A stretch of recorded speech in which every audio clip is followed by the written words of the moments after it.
Viewers, আজ আমরা ঘুরতে এলাম মৌলভীবাজার জেলার শ্রীমঙ্গলে। কি কি দেখলাম আপনারাও দেখতে থাকুন এবং ভিডিওর শেষের দিকে জানিয়ে দেব কিভাবে শ্রীমঙ্গল করবেন এবং খরচ কেমন হবে। দেখতে থাকুন। আবারও নতুন নতুন ভিডিও দেখার জন্য চ্যানেলটিকে সাবস্ক্রাইব করুন। ভিডিও সম্পর্কে যে কোনো মতামত কমেন্ট বক্সে লিখুন। চলুন বাগানে প্রবেশ করি। চা বাগানের জন্য বিখ্যাত মৌলভীবাজার জেলার শ্রীমঙ্গলকে বাংলাদেশের চায়ের রাজধানী বলা যেতে পারে। মৌলভীবাজার জেলায় 92টির মতো চা বাগান রয়েছে। 450 বর্গ কিলোমিটার আয়তনের শ্রীমঙ্গলের চা বাগানের নজরকাড়া সৌন্দর্য দেখতে প্রতিদিন অনেক পর্যটক আসেন।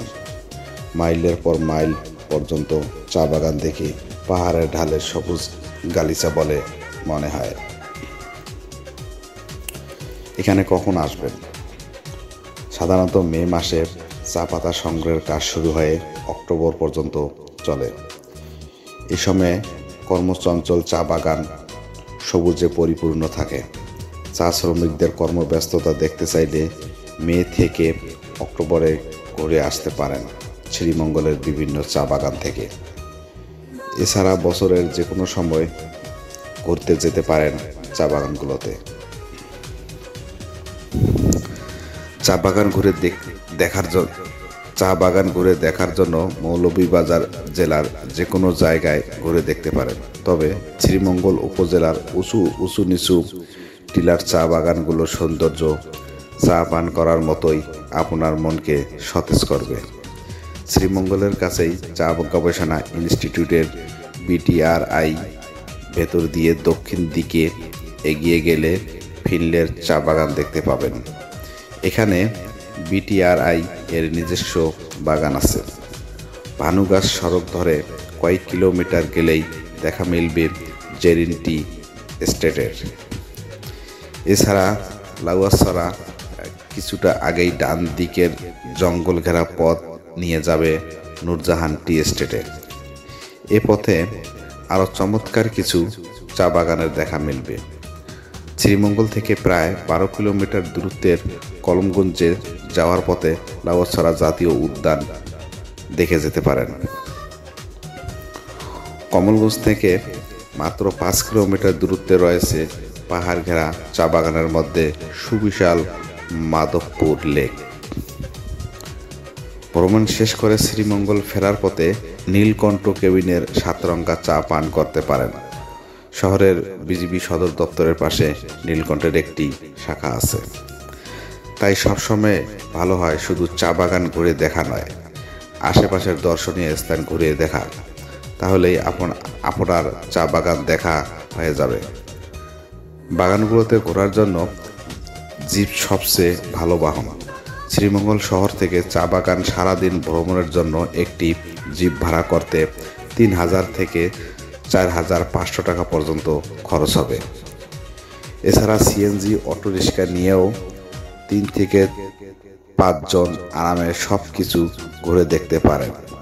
কি কি দেখতে চান আগে থেকেই কথা বলে নিন। সারাদিনের জন্য সিএনজি ভাড়া নেবে 1200 থেকে 1800 টাকা পর্যন্ত।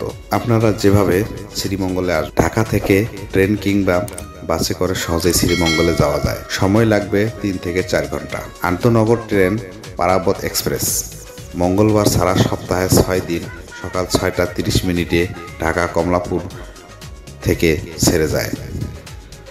জয়ন্তিকা এক্সপ্রেস মঙ্গলবার বাদে বেলা 11টা 15 মিনিটে ছাড়ে। কালনী এক্সপ্রেস শুক্রবার বাদে বিকাল 2টা 55 মিনিটে ছাড়ে। উপবন এক্সপ্রেস বুধবার বাদে সপ্তাহে 6 দিন রাত 10টায় সিলেটের উদ্দেশ্যে রওনা হয়। পছন্দ মতো সময়ে কোনো একটি ট্রেন করে শ্রীমঙ্গল সহজে আসতে পারেন। ট্রেনের টিকিটের ভাড়া শ্রেণীভেদে 240 টাকা থেকে 828 টাকা পর্যন্ত।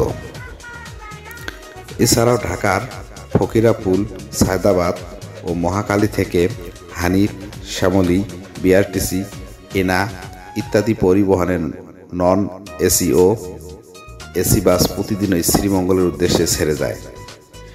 এসব বাসের সিট প্রতি ভাড়া এসব বাসের সিট প্রতি ভাড়া লাগে 570 টাকা থেকে 800 টাকা।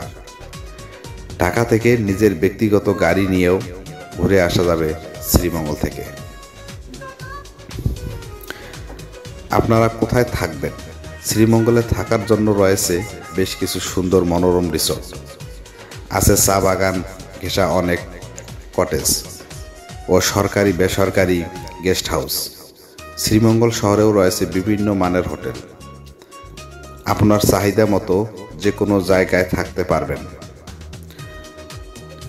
লাউয়াছড়ার খুব কাছে গ্র্যান্ড সুলতান গল্ফ রিসোর্ট নামে 5 তারকা মানের রিসোর্ট রয়েছে। চা বাগান ঘেঁষা ও সুন্দর পরিবেশের রিসোর্টগুলোর মধ্যে উল্লেখযোগ্য টি রিসোর্ট ও মিউজিয়াম। বাংলাদেশ টি বোর্ডের অধীনে এই রিসোর্ট শ্রীমঙ্গল ভানুগাছা রোডের পাশে অবস্থিত। বাংলো ধরনের প্রতিটি কটেজে 4 থেকে 8 জন থাকা যাবে। প্রতি রাতের ভাড়া 5,000 থেকে 8,000 টাকা পর্যন্ত। নভেম ইকো রিসোর্ট, অবস্থান বিশামণি, রাধানগর, শ্রীমঙ্গল। আধুনিক সুযোগ সুবিধা তো দৃষ্টিনন্দন নানা কটেজ রয়েছে। মাটির ঘর, কাঠের ঘর, ফ্যামিলি ভিলা, তাঁবুতে থাকার ব্যবস্থা আছে। প্রতি রাত 2 থেকে 8 জন থাকার জন্য মান অনুযায়ী ভাড়া 8,000 থেকে 17,500 টাকা। নিসর্গ ইকো কটেজ, এই কটেজ শ্রীমঙ্গল ভানুগাছা রোডের পাশে অবস্থিত। গ্রামীণ আবহে তৈরি কটেজগুলোতে 3 থেকে 5 জন থাকার ব্যবস্থা রয়েছে। ভাড়া প্রতি রাতে 2,000 থেকে 3,500 টাকা। নিসর্গ লিচিবাড়ি কটেজ, এই কটেজ শ্রীমঙ্গল ভানুগাছা রোডের পাশে অবস্থিত। গ্রামীণ আবহে তৈরি কটেজগুলোতে 3 থেকে 8 জন থাকার ব্যবস্থা। সহজ ভাড়া প্রতি রাতে 2,000 থেকে 4,500 টাকা। সিজন ও উপলক্ষ অনুযায়ী উপরোক্ত রিসোর্ট ও কটেজগুলোর ভাড়া পরিবর্তন হতে পারে। বিভিন্ন সময় অনেক রকম ডিসকাউন্ট থাকে। কোথায় থাকবেন ঠিক করার আগে তাদের সাথে কথা বলে নেবেন। প্রয়োজনে ভাড়ার ক্ষেত্রে একটু দরদাম করে নেবেন। এছাড়া আরও কম খরচে শ্রীমঙ্গল থাকতে চাইলে শহরে নানা মানের হোটেল আছে, একটু খুঁজে দেখলেই পেয়ে যাবেন আপনার মতো।